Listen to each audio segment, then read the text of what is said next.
Emmanuel Macron parle également beaucoup du plein emploi. Il en fait son levier pour le pouvoir d'achat, pour la baisse des déficits.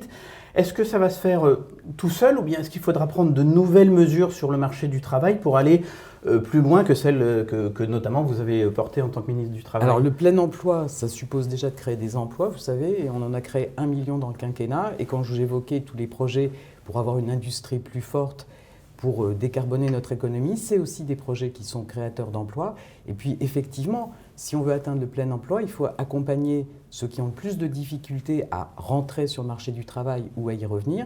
C'est ce qu'on a fait pour les jeunes avec le plan Un jeune, une solution. Vous savez, on sort de la crise, d'une crise sanitaire inédite et d'une des crises économiques les plus graves que notre pays ait connues, avec un taux de chômage des jeunes au plus bas depuis 40 ans. Et il faudra Donc aussi... l'idée c'est de rester sur cet élan ou il faudra prendre des mesures Alors nouvelles? il faut aussi accompagner ceux qui sont éloignés de l'emploi, notamment les bénéficiaires du RSA, et on veut proposer le même accompagnement pour ces personnes éloignées de l'emploi, pour les bénéficiaires du RSA, que ce qu'on a mis en place depuis le 1er mars avec le contrat d'engagement jeune. Donc c'est un accompagnement très intensif, 15 à 20 heures par semaine.